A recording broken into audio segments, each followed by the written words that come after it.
In rural Kentucky, during the winter of 1947, a county health inspector walked into a cabin that would haunt him until his final day. What he discovered inside was more than just poverty or neglect. It was something far more disturbing. A family of 3 generations lived under one single roof, yet the family tree looked nothing like what nature had ever intended. Sisters were married to brothers, cousins were bearing children with cousins, and at the very center of it all were 2 sisters whose agreement would create the most genetically damaged bloodline their county had ever documented. The inspector's report, buried in courthouse files for over 70 years, contains details so disturbing that local officials refused to make it public during their own lifetimes. But death has a way of loosening tongues. And a story of genetic manipulation, family secrets, and children born into a nightmare they never chose is revealed by recently discovered documents. This is not folklore or legend. These are real medical records, real birth certificates, and real death certificates that paint a picture of what happens when conventional morality is decided by human beings not to apply to them. The Whitlock family name still exists in that Kentucky county, though most residents pretend that it doesn't. Abandoned homesteads where their descendants once lived can be found if you drive down the old mining roads. The locals won't talk about what happened there, but a different story is told by the courthouse records. They tell us of Martha and Sarah Whitlock, 2 sisters who shared everything, including the man who would father children with both of them, thus creating a genetic catastrophe that medical professionals still study today as an example of what happens when bloodlines become too intertwined to sustain life itself. It was the spring of 1923 when Martha Whitlock, then 19, married Thomas Hadley. By all accounts, it should have been a normal Appalachian marriage, 2 young people starting a family in the coal mining country of eastern Kentucky. But Martha held a secret that would define her family's existence for the next 3 decades. She had made a promise to her younger sister, Sarah. A promise that defied every social and biological norm their community held sacred. Sarah was 17, unmarried, and, according to family letters discovered decades later, terrified of being left alone. After their parents died in a mining accident, the sisters had grown up in extreme isolation, developing an unusually intense, codependent relationship. When Martha announced her engagement to Thomas, Sarah became hysterical. She threatened to kill herself if Martha abandoned her for marriage. That was the moment Martha made the decision that would doom their bloodline. She told Sarah that Thomas would be husband to them both. The arrangement wasn't just for emotional support between sisters. County clinic medical records show that by 1924, both Martha and Sarah were pregnant simultaneously. Within months of each other, Thomas Hadley had fathered children with both sisters, and the family began living as a polygamous unit in a remote cabin 15 miles from the nearest town. To avoid legal complications, the births were registered under false names, with Martha listed as the mother of both children. What the sisters didn't understand, what no one in their isolated community understood, was that they were laying the foundation for a genetic disaster. Thomas Hadley wasn't just some random man Martha had married. He was their distant cousin, sharing great-grandparents with both sisters. The children born from these unions weren't just half-siblings. They were the product of multiple generations of intermarriage that had already weakened the family's genetic diversity. And this was only the beginning of what would become a 30-year experiment in human genetic degradation. By 1930, the Hadley-Whitlock household had produced 8 children. Officially, 4 belonged to Martha and 4 to Sarah, though in reality, Thomas was the father of all 8. The children grew up believing they had 2 mothers, calling both women Mama, which created its own psychological trauma that wouldn't be fully understood until much later. But the real horror was what was happening to their bodies as they developed. The first signs appeared when the oldest boy, James, turned 12. He developed severe seizures that local doctors couldn't explain. His spine began curving unnaturally and his growth stunted so dramatically that by age 16 he looked like a 10-year-old child. Obtained through a Freedom of Information Act request, medical records from the county hospital show that James suffered from what doctors now recognize as multiple genetic disorders caused by inbreeding, spina bifida, severe scoliosis, and a rare form of epilepsy that occurs almost exclusively in populations with extremely limited genetic diversity. James wasn't alone. His half-sister Mary, born to Sarah just months after James, developed similar symptoms, but her case was even more severe. She was born with what doctors initially thought was a cleft palate, but further examination revealed her entire facial structure was malformed. Her eyes were set too far apart, her skull was misshapen, and she was completely deaf. Local church records show that Mary was kept hidden from the community, living her entire life in the family's cabin because her appearance frightened even the most tolerant neighbors. The pattern continued with each subsequent child. Birth defects, developmental delays, and physical deformities became the norm rather than the exception. By 1935, 6 of the 8 children showed signs of severe genetic damage. 2 had died in infancy from what doctors labeled as failure to thrive, though modern medical analysis suggests they suffered from multiple organ failures caused by genetic incompatibility. Witnessing what his choices had created, Thomas Hadley began drinking heavily and talking about ending the family line forever. But Martha and Sarah had different plans. They believed their problems came from outside influences, bad luck, evil spirits, or God's punishment for unrelated sins. They never understood that they themselves were the source of their children's suffering. In 1940, something happened that should have been impossible, but the Hadley family had long since abandoned the realm of normal human experience. James, the severely disabled eldest son, had somehow managed to father a child with his half-sister, Mary, the deaf girl with the malformed face. The pregnancy nearly killed Mary, and the child that was born defied every medical expectation of what a human being could survive. The baby, who lived only 3 months, was born without fully formed lungs, with organs positioned incorrectly throughout its body, and with a brain so damaged that it never achieved consciousness. In his private notes, the county coroner, a man named Dr. William Patterson, wrote that the infant was the most genetically compromised human being I have ever encountered in 30 years of medical practice. But this death didn't stop the family's genetic experiment, it accelerated it. Now in their 50s, Martha and Sarah began actively encouraging their surviving children to intermarry. They had convinced themselves that keeping the bloodline pure would eventually eliminate the family's health problems. They didn't understand that they were doing the exact opposite, concentrating genetic damage until it reached lethal levels. By 1942, 3 more children had been born within the family compound, all from unions between half-siblings or first cousins. These third-generation children represented something unprecedented in American medical records.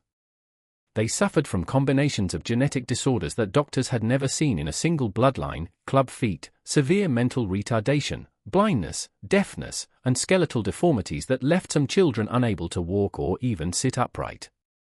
One child born in 1943 had organs so malformed that local doctors initially refused to believe the X-rays were from a living human being. The child's heart, liver, and kidneys were all positioned incorrectly. And yet somehow the child survived for 2 agonizing years before finally succumbing to multiple organ failure. The county coroner, Dr. Patterson, began keeping detailed records of what he was witnessing. His private notes, discovered in 1998 when his estate was settled, reveal a man slowly losing his faith in humanity. He wrote that the Hadley family had created a laboratory of human genetic destruction and that he felt complicit in their suffering by providing medical care that prolonged their agony rather than ending their bloodline's torment. Which brings us back to that winter day in 1947 when County Health Inspector Robert Mills made the discovery that would change everything. Mills had been sent to investigate reports of child neglect in the remote mining community, but what he found in the Hadley cabin exceeded his worst nightmares. In his official report, which remained classified for decades, Mills documented a scene that reads like something from a medical horror story. The family was living in conditions that defied human comprehension: 17 people crammed into a 4-room cabin with no running water, no electricity, and minimal heat. But the overcrowding wasn't the worst part. It was the genetic damage that had accumulated across 3 generations of inbreeding. Mills found children who couldn't walk, couldn't speak, and in some cases couldn't even focus their eyes. He discovered that several of the younger children were the product of unions between siblings and that Martha and Sarah were still actively encouraging these relationships as a way to keep the family pure. The most disturbing aspect of Mills' report wasn't the physical conditions, it was the psychological dynamic he observed. The family had created their own internal logic to explain their situation. They believed that their genetic problems were a sign that they were special, chosen by God for some divine purpose that required them to remain isolated from the outside world. Now in her 60s and showing signs of severe mental decline, Martha told Mills that the family's suffering was a test of their faith and that outsiders wouldn't understand their sacred mission. Mills documented conversations with family members that revealed a complete disconnect from reality. The adults couldn't comprehend that their own choices had created their children's suffering. They blamed everything on external forces, contaminated water, evil spirits, government conspiracies, anything except their own genetic practices. The children, many of whom had never left the family property, had developed their own language and social customs that further isolated them from normal human society. If you're still watching, you're already braver than most. Tell us in the comments, what would you have done if this was your bloodline? Because Robert Mills faced exactly that question when he realized that intervening might save the children, but it would also expose a genetic disaster that could destroy what remained of the family forever. Mills's report triggered a chain of events that would ultimately end the Hadley family's genetic experiment, but not before claiming several more victims. Armed with Mills' documentation, state social services arrived at the cabin in March 1947 to remove the children from their parents' custody.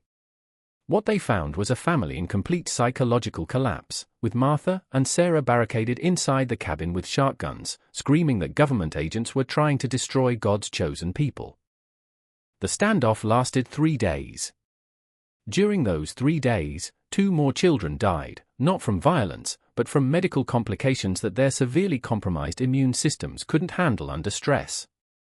Unprepared for the level of genetic damage they encountered, the state officials had to call in medical specialists from the University of Kentucky to assess which children could potentially survive outside the family environment and which were too damaged to live independently.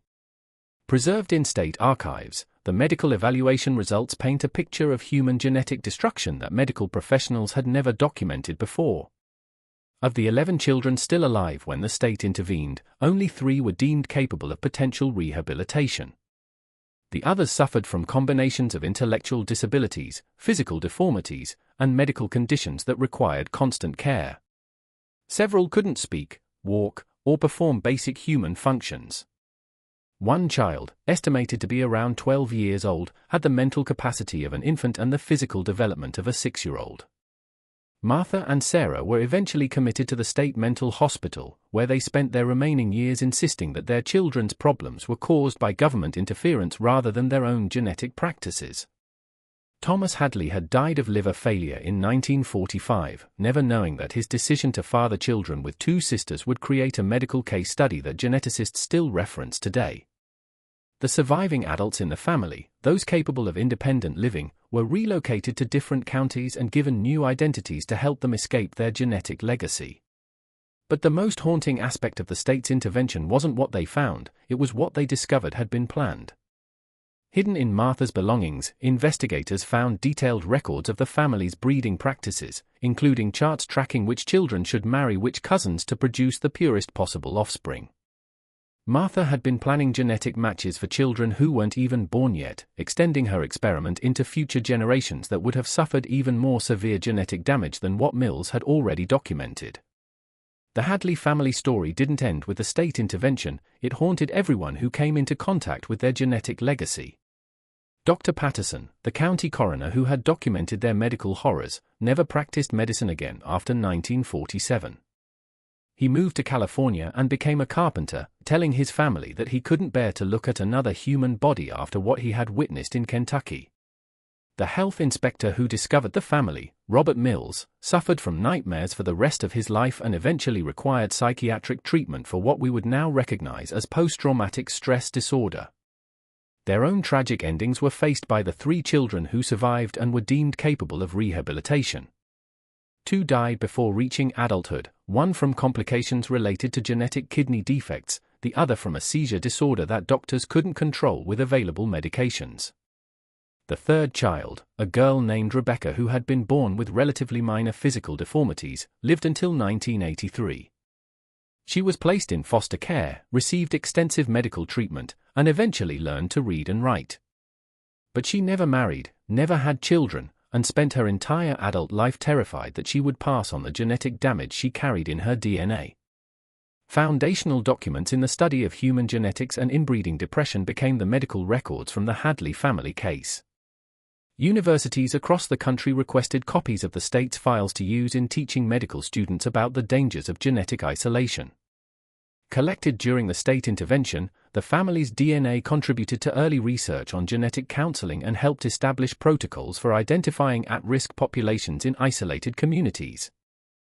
But perhaps the most disturbing legacy of the Hadley family is what their story reveals about human nature itself. Martha and Sarah Whitlock weren't evil women. They were ignorant, isolated, and desperate to maintain the only family structure they had ever known. Their decision to share a husband and encourage inbreeding within their bloodline came from a place of fear rather than malice.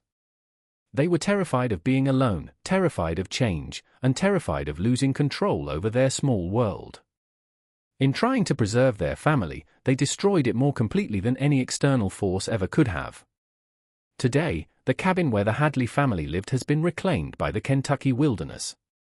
The foundation stones are still visible through the undergrowth, and locals occasionally report finding old bottles and rusted farming equipment in the surrounding woods.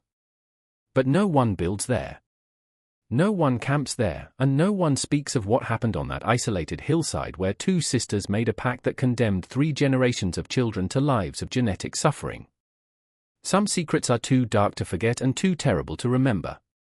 The Hadley family's legacy serves as a permanent reminder that love, when twisted by fear and ignorance, can become the most destructive force of all.